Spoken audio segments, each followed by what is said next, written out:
আসসালামু আলাইকুম। আশা করি তোমরা সবাই খুব ভালো আছো। আমিও খুব ভালো আছি। দেখো আমি তোমাদেরকে এখানে কি দেখাচ্ছি, এগুলো হচ্ছে কাঁকরোল।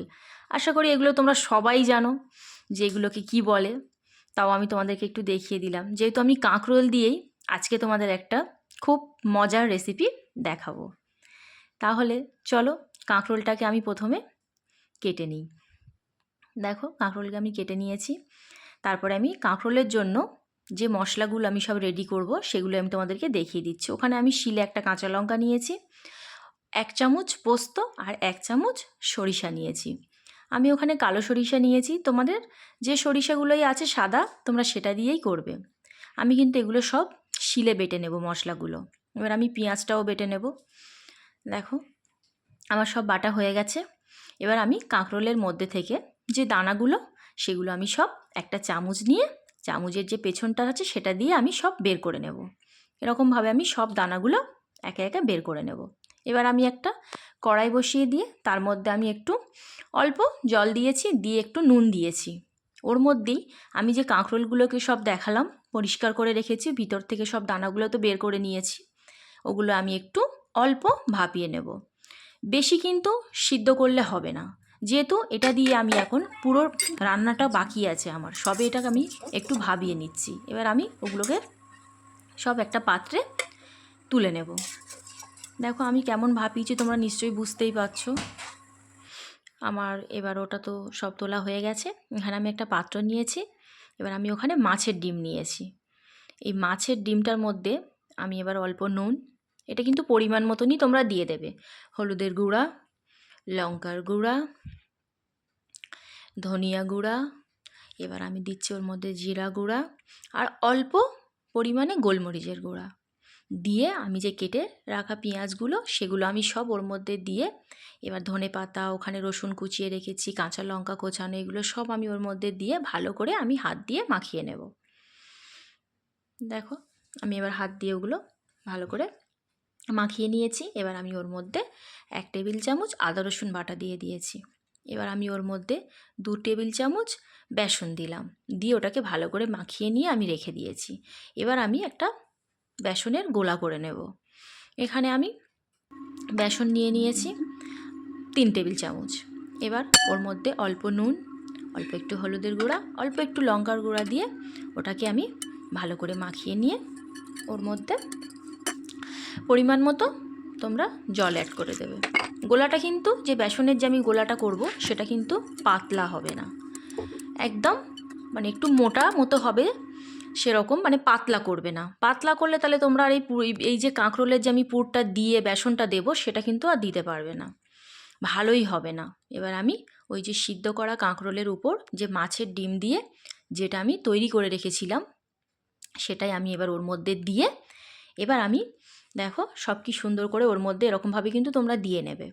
এবার আমি যে বেসনের গোলাটা করে রেখেছিলাম সেটা আমি ওর মধ্যে দেখো হাত দিয়ে ভালো করে এরকমভাবে দিয়ে দেবে। গোলাটা আমি কেমন করেছি তোমরা নিশ্চয়ই বুঝতে পারছো। এখানে আমি একটা কড়াই বসিয়ে তার মধ্যে কিন্তু তেল গরম করে নিয়েছি, আমি সাদা তেল দিয়েছি।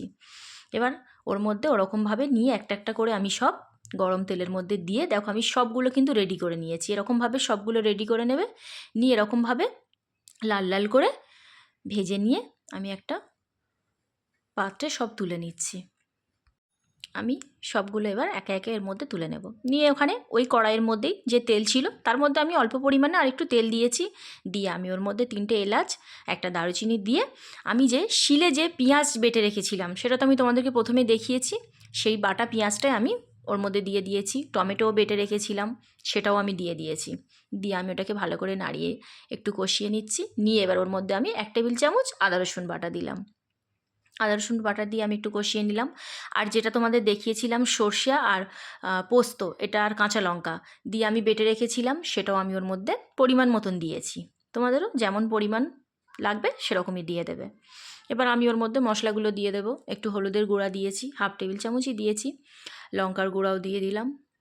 এবার আমি ওর মধ্যে স্বাদ মতো নুন দিলাম। নুনটা কিন্তু পরিমাণ মতনই দেবে, আবার পরে একটু চেখে নিয়ে তোমরা ওটা দিয়ে দেবে। এবার একটু ধনিয়া গুঁড়া দিলাম, একটু জিরার গুঁড়া দিলাম, দিয়ে এবার আমি ওর মধ্যে কাশ্মীরি যে লাল লঙ্কার গুঁড়াটা আমি ওটা দিয়ে দেব, একটু কালারের জন্য আমি ওটা দিচ্ছি। দেখো দিয়ে আমি ভালো করে কষিয়ে নেব। আমি তাহলে কষাতে কষাতে তোমাদের তাহলে একটু বলে দিই, আমি এর মধ্যে এবার বিরিয়ানির মশলা দিয়ে দিলাম। এটা আমার বিরিয়ানির মশলাটা আমার ছিল বাড়িতে, সেটা আমি দিয়েছি। এবার একটু ফাটানো টক দই আমি ওর মধ্যে দিয়ে দিয়েছি। তাহলে আমি রেসিপিটা কি করছি তোমাদেরকে তাহলে বলেছি, এটা হচ্ছে কাঁকরোলের দোলমা। পটলের দোলমা তো অনেক সময় খেয়েছো, আজকে এই কাঁকরোলের দোলমাটা তোমরা কিন্তু বানিয়ে খেয়ে দেখবে কেমন লাগে। এবার আমি ওর মধ্যে একটু ধনেপাতা কোচানো দিয়ে দিয়েছি। আর যে জলটা দিলাম ওটা আমার শিলে মশলা বাটার পরে যে জলটা ছিল সেটাই আমি ওর মধ্যে দিয়েছি। দিয়ে আমি ওর মধ্যে স্বাদ মতো চিনি দিয়ে দিয়েছি। এবার আমি ভেজে রাখা কাঁকরোলের যে পুর ভরা যে কাঁকরোলটা, সেগুলো আমি ওই গ্রেভির মধ্যে সব একটা একটা করে দিয়ে দেব। দেখো আমি একটা একটা করে সব ওর মধ্যে দিয়ে দিচ্ছি। দিয়ে আমি ওগুলোকে অল্প করে কষিয়ে নেব, খুব বেশি কষাতে হবে না, যেহেতু আমাকে কাঁকরোলটা আমরা তো সিদ্ধ করে নিয়েছি। দেখো দিয়ে আমি ওর মধ্যে অল্প একটু জল দিচ্ছি, দিয়ে আমি ওটাকে ঢেকে রেখেছিলাম। দেখো আমি এবার ঢাকনাটা তুলে তোমাদেরকে দেখাচ্ছি কেমন হয়েছে। আমি একটা চেরা কাঁচা লঙ্কা আর একটু ধনেপাতা ওর উপর থেকে শেষের দিকে এটা তোমরা দিয়ে দেবে। তোমরা কিন্তু এটা বানিয়ে অবশ্যই খাবে, দেখবে তোমাদের খেতে খুবই ভালো লাগবে। পটলের দোলমা তো অনেক সময় খাওয়া হয়, কিন্তু কাঁকরোলের দোলমা কি খাওয়া হয়েছে? দেখো আমি এবার ওর মধ্যে 1 চামচ ঘি দিয়ে দিলাম, দিয়ে আমি ওটাকে এবার নামিয়ে নেব। আমার নামানো হয়ে গেছে। দেখো কত সুন্দর হয়েছে। গ্রেভিটা কিন্তু এরকমই করবে, খুব পাতলা করবে না, এটা খেতে অসাধারণ। দেখো কি সুন্দর, এটা কিন্তু খুব সুন্দর সিদ্ধও হয়ে গেছে। তোমাদের যদি ভালো লেগে থাকে তোমরা কিন্তু কমেন্ট করবে অবশ্যই।